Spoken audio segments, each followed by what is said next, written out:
So we're here today at Oregon State University Emergency Management to talk with Oregon State University's Emergency Preparedness Manager, Mike Bamberger. Now, Mike and I have been working together for the last 3 years to build HazAdapt, and he's been giving us feedback to help us make sure our technology is going to be able to serve what they need.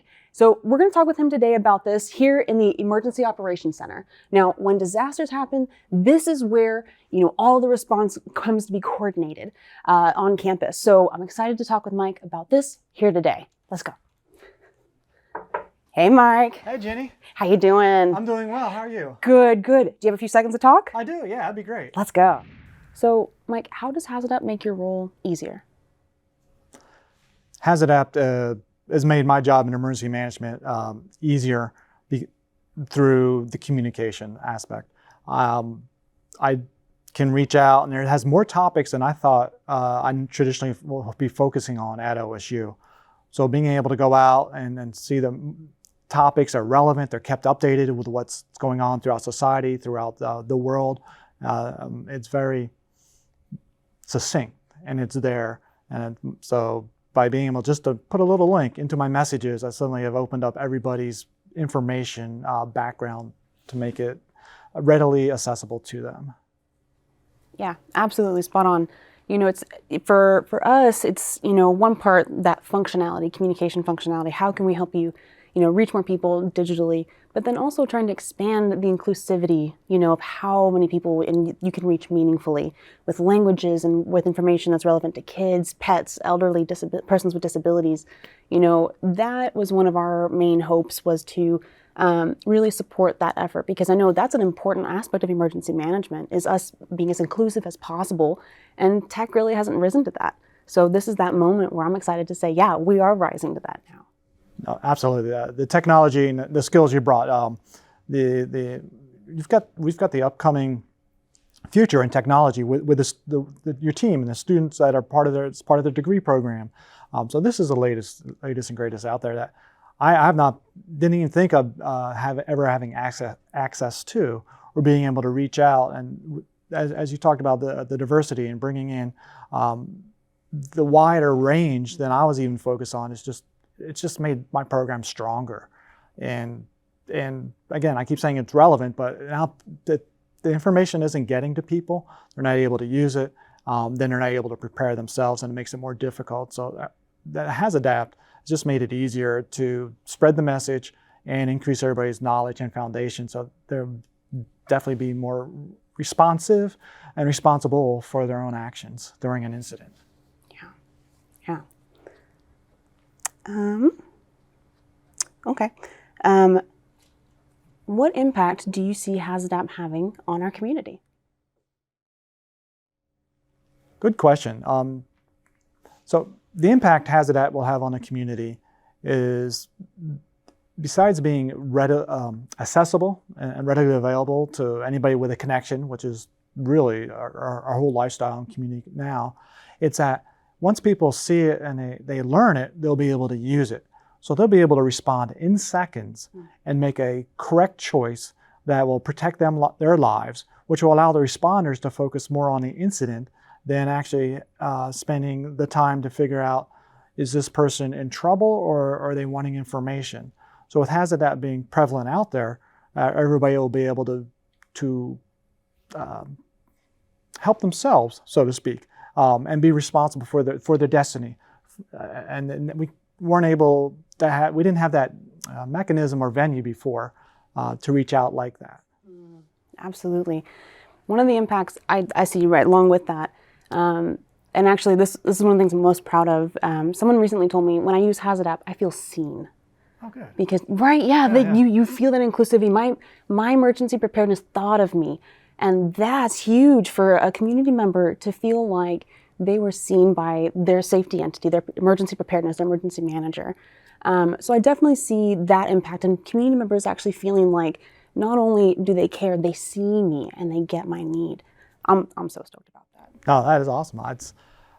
And even the ability to what do they see, what are they interested in, and being able to provide that feedback to me allows me then to hear them by their activity on the web. and through the software, and be able to say, okay, there's a need for this, and now I can adjust my presentations, my in-person interactions, and focus on what they're saying they need because I'm hearing them more. Yeah, absolutely. And that's, if we can continue to foster safe engagement where, and I say safe meaning people are able to, safely cultivate the information that they need for themselves. And then that data, that information and analytics is being able to give to you to help you make the decisions that you need to best serve the community. That's our goal. Yeah. That is always our goal. Excellent. Yeah. Okay. Why would you recommend utilizing a tool like HazAdapt on a college campus? So our HazAdapt works so well on a college campus. As it was being built, it was identifying the demographics that could maximize its use.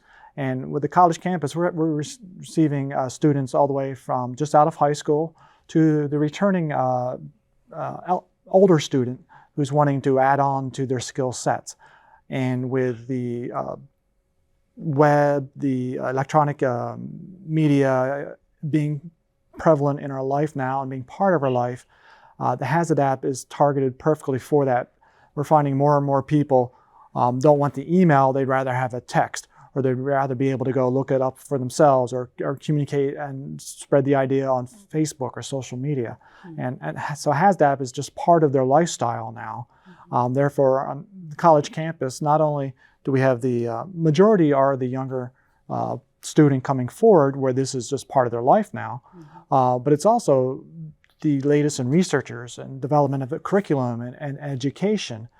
So it's really leading edge, and by bringing this leading edge platform mm-hmm. and knowledge to them in the way they're looking for it, it integrates very well on a university campus.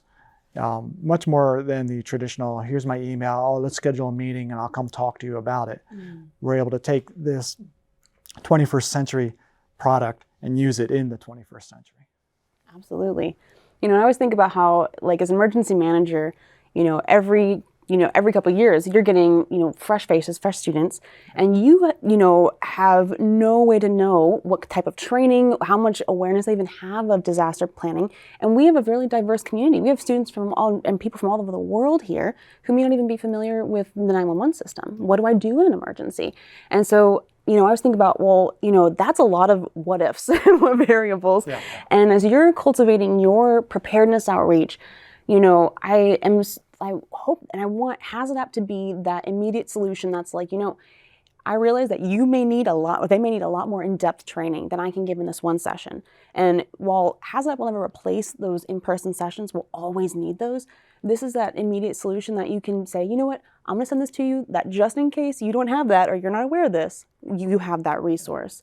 So that's always something that in really diverse communities where there's a huge dynamic, we need a technology that can handle that dynamic relationship building in a community. So that's one of the pieces where I see HazAdapt being awesome for universities and university emergency management.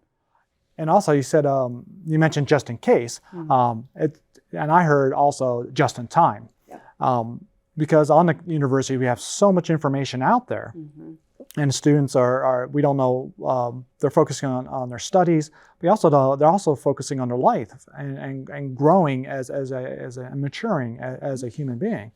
So having it as just in time too, they may not need it now, but if they know it's there and they know how to get it, when something happens and they're now tuned into what do I need now, mm-hmm. they can go out and get it, and it's very reliable, updated information that works for them. And they could read it, study it, and say, okay, this is what we need to do.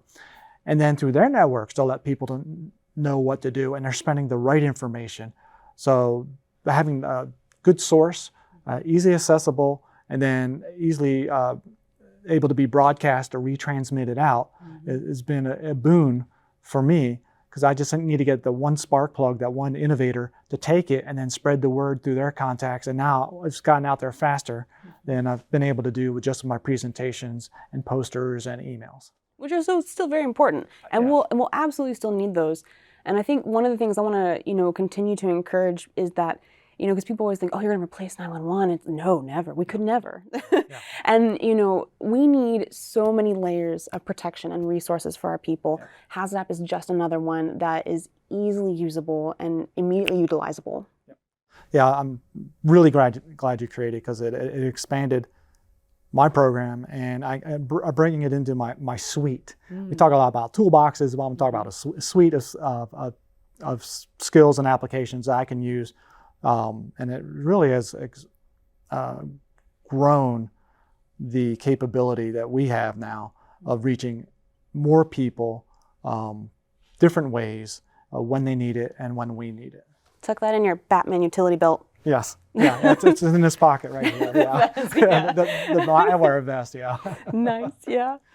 What makes you excited about the future of hazard communication, and how do you think HazAdapt plays into that future? Yeah, the future of hazard communication is flexibility of being able to deliver it. So we have this great content. We have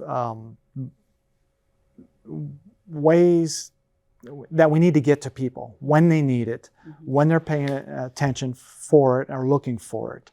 So HazAdapt and the future of communication go hand in hand, because it can be accessed. It doesn't even have to be a live web connection once you've been on there. So if you've got the app on your cellular device, you can still pull it up and still get the information.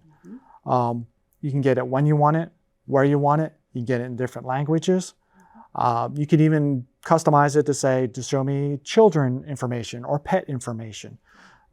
So the future, we have this communication, and we're surrounded and bombarded by it. So where the future has to be, the communication has to be spot on. It has to be there when we need it, and we're able to get to it. So HazAdapt is bridging that now into the future. And I don't know where it's going to go after this. We joke about implants, but with HazAdapt, not only can a person pull the information by going and get it, I can push them the information by taking the short link that comes with every HazAdapt page and pasting that right in my message saying, for more information, here's a little bit for what you need now, but go to this to get more in-depth information so they can, person can educate themselves and be prepared before or even during an incident. So when I send out my messages, short message with more information attached. And instead of filling up the whole message, I'm able to work within the text limit of SMS messaging. So HazAdapt is right there on the edge where we're going forward with telecommunications capability. Yeah, absolutely. And I see in the future of hazard communication, kind of the same trend that emergency management and the roles of public safety are expanding, and how that's going to look is going to look different than the last 50 years, 20 years, even the last 5 years of emergency preparedness. And I think in the future, we're going to see tech rise to that occasion, and less of the traditional, we have this technology, let's throw it at emergency management and see if it helps. We have to cultivate it for these issues and for these problems and for these roles. So that's where I see a lot of the future of HazAdapt is, working alongside practitioners, working alongside the community to really engage. What are your needs? How can we build it for you? Is this equitable? Is this inclusive? That's our goal. And that's a really special relationship to build as a startup, as a technology entity, to really prioritize that relationship before trying to prioritize profit or how quickly can we get on the market for this. Because I think that's how people get hurt. Actually, we know that's how people get hurt. And we can't do that anymore. We can't do that. So HazAdapt will expand as these roles expand, and people are also taking their preparedness and initiative more into their own hands. Yeah. Spot on. Yeah. Thinking about what we would like to encourage, the practitioners, other researchers, and working together. I just want to encourage other students and, people who may be thinking, I've got an idea, but is this going to work on the ground? To not be afraid, go talk with your emergency professionals, go talk with your public servants, and ask them what they need. You have always had an open door, and Absolutely. one thing I loved is when I was ground truthing, you know, I'd read something in research or I'd see something on the news and Mike, is this what you're seeing too? And you'd be like, you know, I haven't heard it that way, but yeah, actually. Or, you know, you would bring up another story or context that would be like, click, click, click. It just makes sense. And I'm seeing these same things researchers are saying here on the ground. And that was how we were able to really connect the dots as well. Good, good.